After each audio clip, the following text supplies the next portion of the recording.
In this video I want to make a really cool acid lead with the Phoscyon 2.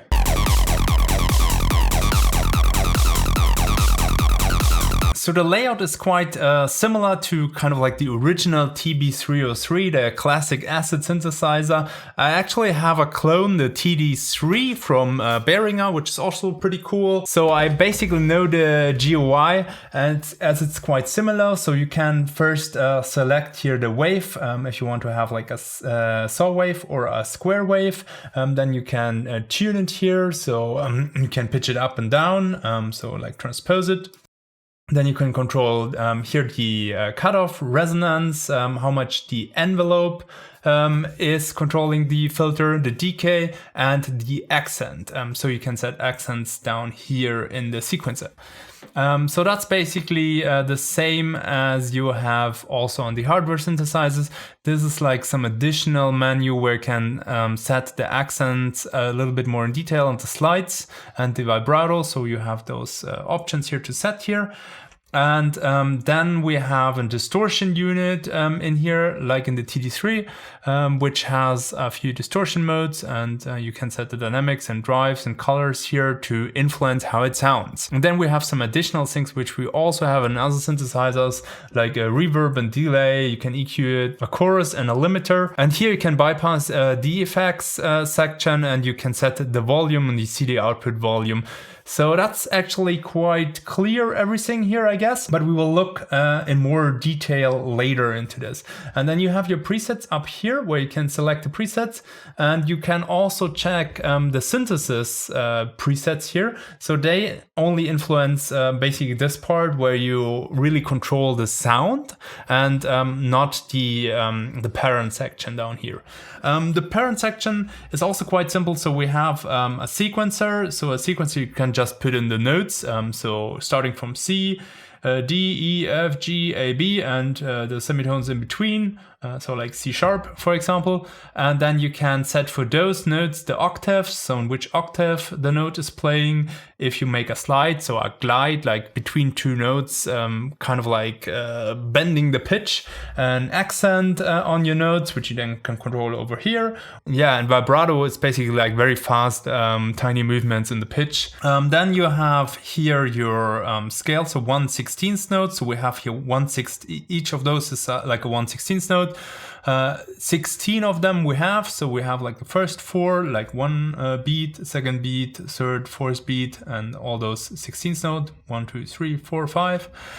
Shuffle 0, we will leave it to 0 because in Psytrance we are very quantized, usually doesn't sound good to move off the grid. And the step length basically is how much gated it is. So 100% would be like a full 16th note, and 40% is like 40% of a 16th note. That's it here. Then we can, if we have a pattern like this, then we can shift it to the right and left, or we can move it up and down to transpose it to our key we are using. I guess it's the same like this, but I'm not 100% sure on that. Here you can store patterns, and I guess you can also sequence them.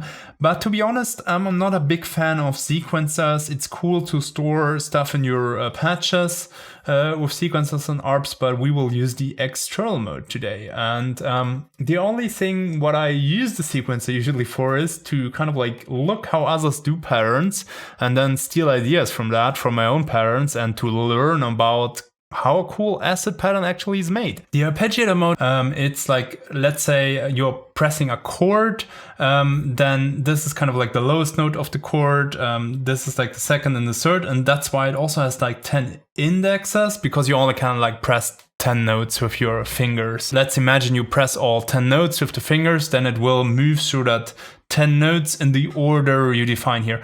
But anyways, for today, I guess this will be important because we will look at some good examples, or actually we will take a little bit from that. So let's listen a bit through the factory presets.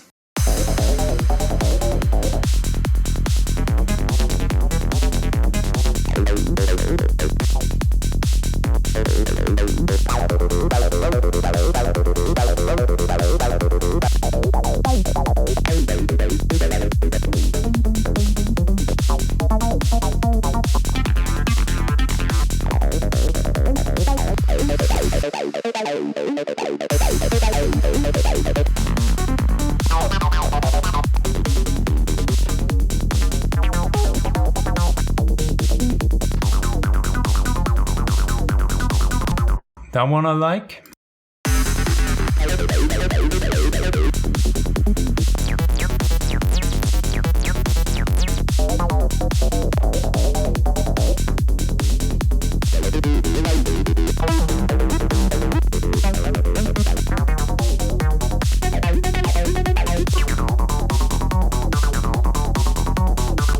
That one is also pretty cool.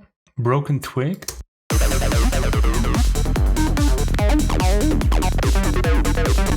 Notice one important thing, while I'm playing those, they're not all on key, so some of them might not sound right because we're not in the right key, which we would need to take care if we would want to use one of those with, for example, this transpose. I'm just looking more for the synthesis right now.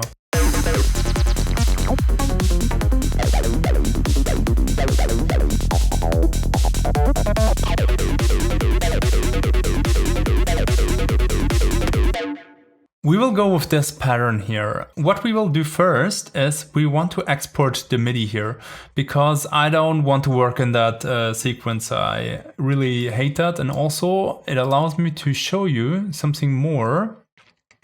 So let's export this, drag MIDI file into the DAW, and then we set it to external. And now we basically have the same thing because now we get the MIDI information. There's a few things I want to show you in here because they are also really important. So first we will bring this to our note, like F here. We're in A, B, let's move maybe down. It's a bit closer. So the first thing is you can see there are like brighter notes and less bright notes. So that's kind of like the normal notes, and they have like a velocity of 32. So I guess everything below or 32 is definitely like a normal note. Everything with velocity 96 and above is an accented note. So an accented note, if we play this, you will hear there's kind of like an accent on it.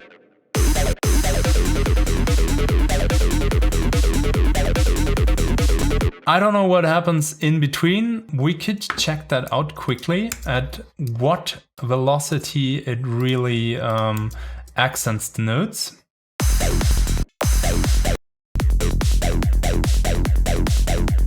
So we have a change at 64. At 65 it becomes accented, so that's basically where the accent is. The next thing I want to show you are slides. By the way, as you noticed in the preset there was like a gate 40%, so that's why our notes are shorter and not like 100%.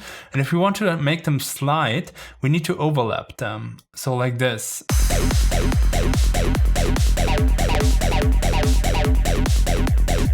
You hear like it becomes like one note once we connect. So that's useful to know if we want to make our pattern. How the vibrato actually works, I don't know, but I guess it's in the MIDI CC commands. One more thing I want to show you on those patterns is here. Usually acid patterns, they move a lot in this kind of like root note +1.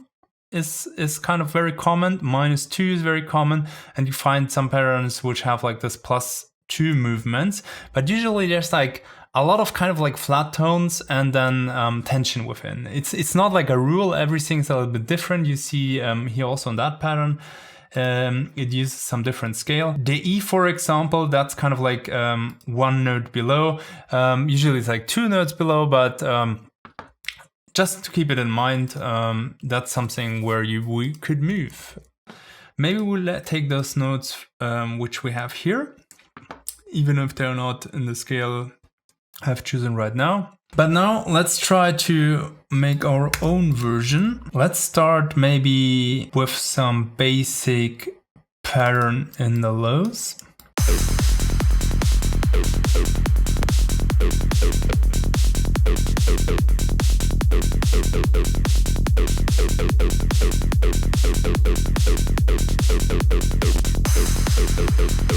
Yeah, I think that's a cool pattern. Now let's move a bit around this one.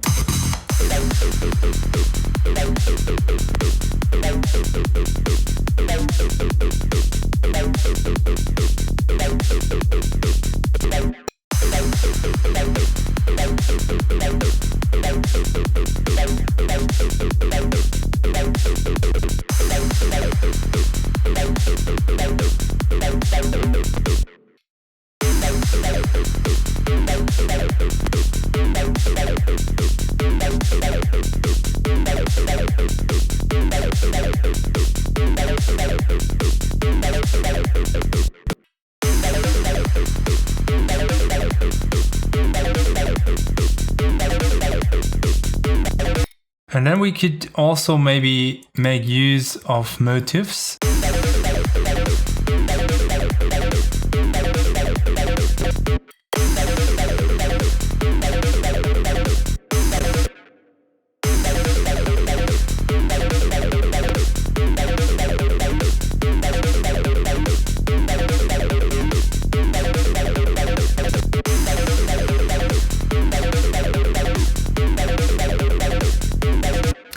I think because we're moving that semitone up, we have like a strong gravity here again, so maybe that doesn't work like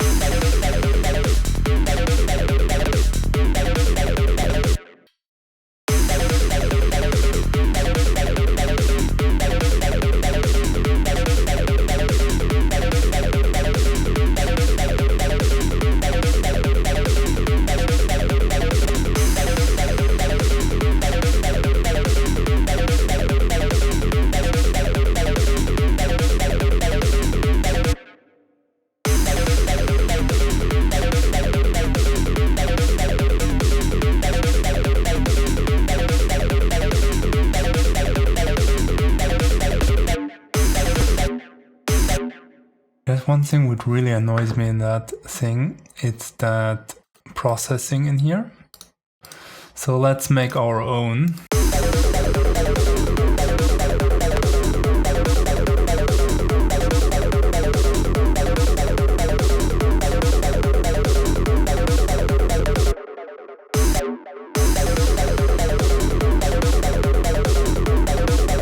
There's some reverb.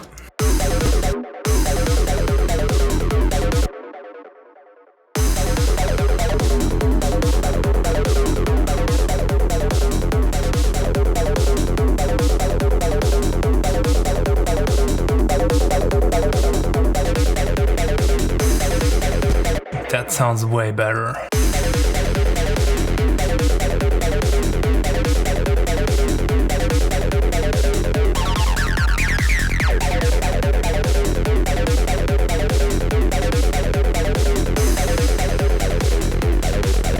Also that square wave, I don't like it so much.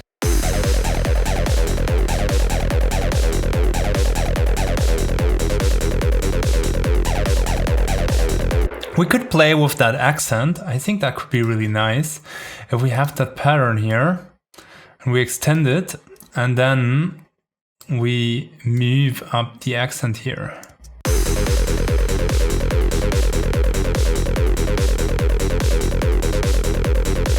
Also, modulating the cutoff is also a big game changer usually. Let's find first a range in which the cutoff still sounds good.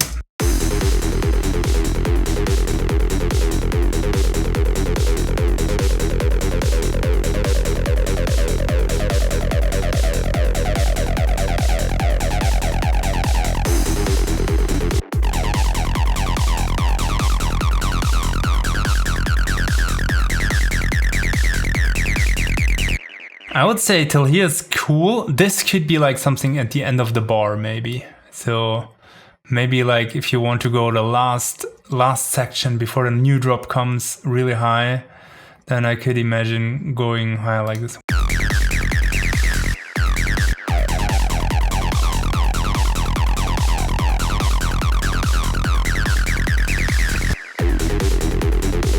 Personally, I wouldn't let it like this in the whole section. I would basically announce it in the section before, maybe coming from that low, but then arriving in the section very high.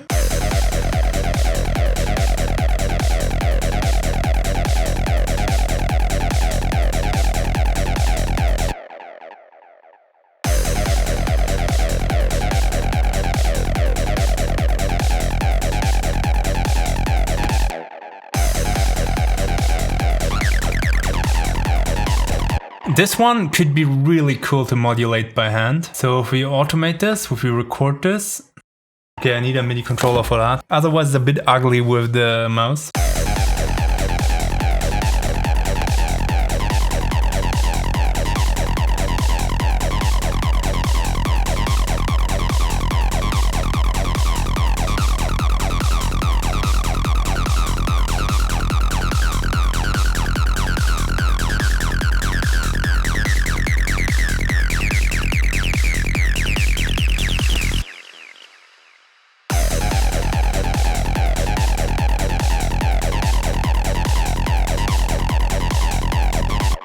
Notice because we are now higher, moving higher and open everything more up, it probably got louder.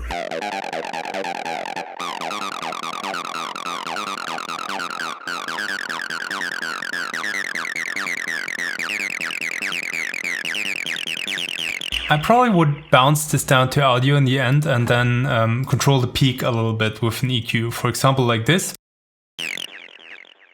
Obviously for the whole section here. Let's do that quickly.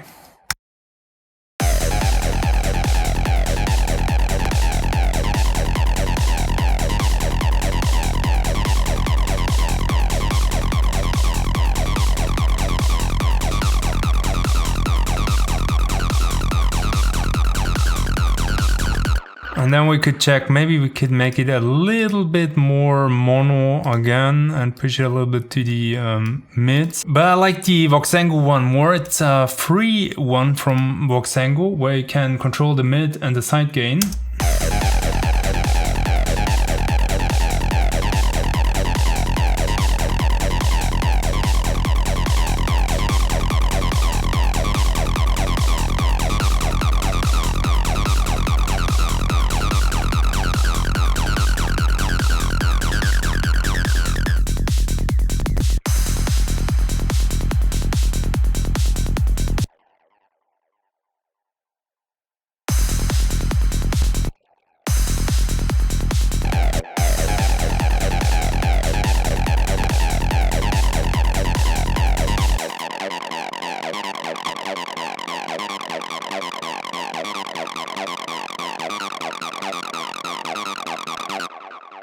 But I think we're actually quite good. I wouldn't mess around too much here. So actually I like the lead as it came out. I hope you enjoyed this little tutorial on how to make an acid lead. Of course, we started with a preset, but we made it our own by kind of like changing a little bit the parameters, automating them, making our own pattern, but learning from the other pattern, should we change, for example, the distortion here? We changed that the accent wasn't full all the time. I think we changed this one, we modulated this one. We modulated this one, so everything is a little bit different. We started with a square wave, but as I said, I don't really like to start a lot from init presets because it usually sounds ugly, and for me it's much more easy to go somewhere and just turn off stuff and change the parameters as you like and then make it your own than going completely from scratch. That's definitely a difference. Let me quickly bring the original one so that we can compare and you don't say I'm just cheated here and took some preset and then saying it was mine. And this is ours.